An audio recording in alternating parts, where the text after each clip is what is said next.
Halo, selamat pagi anak-anak kami sekalian. Apa kabar di pagi hari ini? Semoga kabar baik semuanya. Pada pagi hari ini kita lanjutkan kembali pembelajaran kita, yaitu pada tema 7, subtema 3 pembelajaran yang kelima. Nah, kemarin kita sudah membahas tentang bagian-bagian surat, terutama bagian surat resmi. Dan pada hari ini kita lanjutkan pada surat setengah resmi. Nah, ada perbedaan bagaimana lengkapnya surat resmi dengan surat setengah resmi. Nah, kalau kita melihat di surat setengah resmi ini hanya beberapa saja keterangannya, yaitu judulnya, penerima surat, salam pembuka, kalimat pembuka, isi surat, kalimat penutup, dan pengirim surat. Nah, di sana sudah tidak ada kop surat, tidak ada nomor surat, tidak ada hal surat. Jadi di situ sudah tampak perbedaan antara surat resmi dan setengah resmi. Nah, untuk lebih lengkapnya nanti Pak Guru share melalui video dan diharapkan anak-anak kami menontonnya. Lalu kita dalam pembelajaran IPA hari ini kita akan mempelajari tentang peristiwa pengembunan. Nah, peristiwa pengembunan ini pasti sudah kita melihatnya dalam kehidupan kita sehari-hari. Misalnya ketika kita bangun di pagi hari, kita melihat daun-daun ada butiran-butiran air. Nah, itu diakibatkan karena pengembunan. Jadi peristiwa yang terjadi pada daun yang biasa dikenal sebagai pengembunan, ya. Itulah sebabnya mengapa pada pagi hari itu ada air menempel pada daun-daun. Pengembunan atau disebut juga sebagai kondensasi adalah perubahan wujud benda ke wujud yang lebih padat. Nah, contoh dari pengembunan seperti itu adalah ketika sejumlah gas atau uap berubah menjadi cairan. Nah, pengembunan juga terjadi ketika gas atau uap mengalami pendinginan. Nah, contohnya ketika es batu kita letakkan di dalam gelas yang bening, maka di luar gelas itu akan kita temukan, kita bisa raba ada butiran-butiran air. Nah, ini akibat perubahan gas atau uap air yang mengalami pendinginan. Jadi pengembunan uap merupakan lawan dari penguapan atau evaporasi. Jadi pada proses pengembunan terjadi, sekali lagi pada proses pengembunan terjadi pelepasan kalor atau energi. Jadi proses pengembunan juga dapat ditemui pada kaca mobil dan beberapa benda-benda lain lagi. Nah, anak-anak, ini hanya sekilas Pak Guru sampaikan. Lebih jelasnya tontonlah video dan di sana ada contoh-contoh yang lain serta bisa Anda melihat gambar-gambarnya sehingga makin menarik perhatian untuk dipelajari. Sekian dan terima kasih. Selamat pagi, selamat belajar. Adik-adik telah belajar membuat surat undangan resmi. Nah, kali ini kalian akan membuat sebuah surat undangan yang dipadukan dengan motif seni lukis daerah. Bagaimana ya hasilnya nanti? Yuk kita pelajari bersama-sama. Mengisi kemerdekaan itu dapat kita lakukan dengan berbagai hal yang positif loh adik-adik.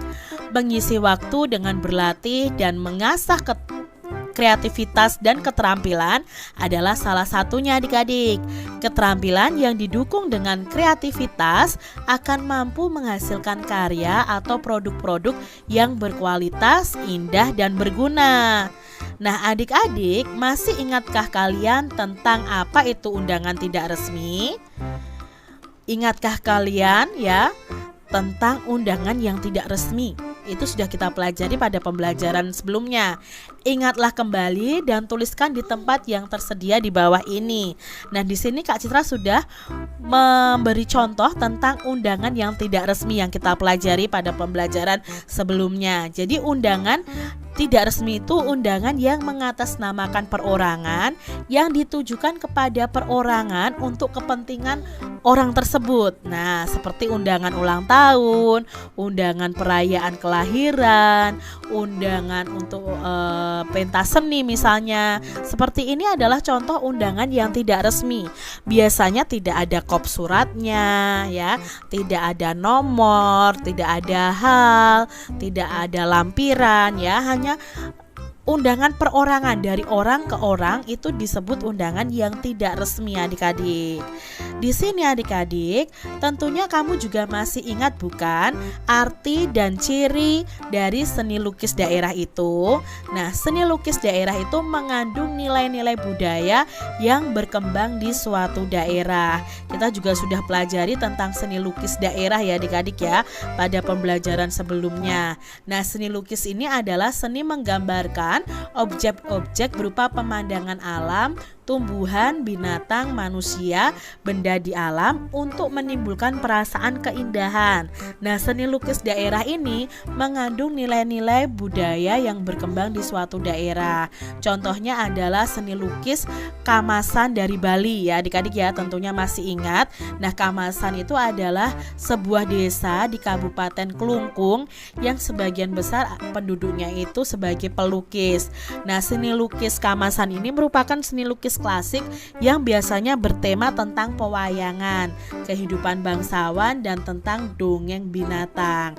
Nah, para pelukis ini menggunakan warna alam yang dicampur dengan perekat dan menempelkannya pada kanvas. Nah, kanvas yang digunakan itu berupa kain kasar yang dicelup dengan bubur beras, lalu dijemur di bawah sinar matahari. Setelah itu kainnya akan digosok dan bisa dibuat untuk menjadi lukisan nih adik-adik ya. Itu tadi ciri khas dari lukisan Kamasan dari Bali. Nah adik-adik, selain seni lukisan dari Kamasan itu juga ada seni lukis kaca dari Cirebon. Adik-adik tentunya masih ingat ya, merupakan seni lukis klasik yang menggunakan bahan dan teknik yang berbeda. Nah, seni lukis kaca Cirebon ini dibuat menggunakan media kaca. Nah, sketsanya itu dibuat dulu pada kertas yang kemudian akan ditempel pada kaca, lalu akan dilukis di bagian sebaliknya dengan menggunakan menggunakan kuas. Nah, salah satu tema khas dari lukisan kaca Cirebon ini adalah tokoh wayang dan batik Cirebon yang bernama Megamendung. Lalu apa hubungannya seni lukis daerah dengan undangan tidak resmi adik-adik? Kedua keterampilan ini yakni keterampilan menulis surat undangan dan keterampilan melukis jika dipadukan akan menjadi sebuah karya yang indah dan menarik adik-adik. Nah, untuk memadukan kedua keterampilan ini dibutuhkan kreativitas dan ketekunan yang baik. Ini adalah contoh surat undangan tidak resmi.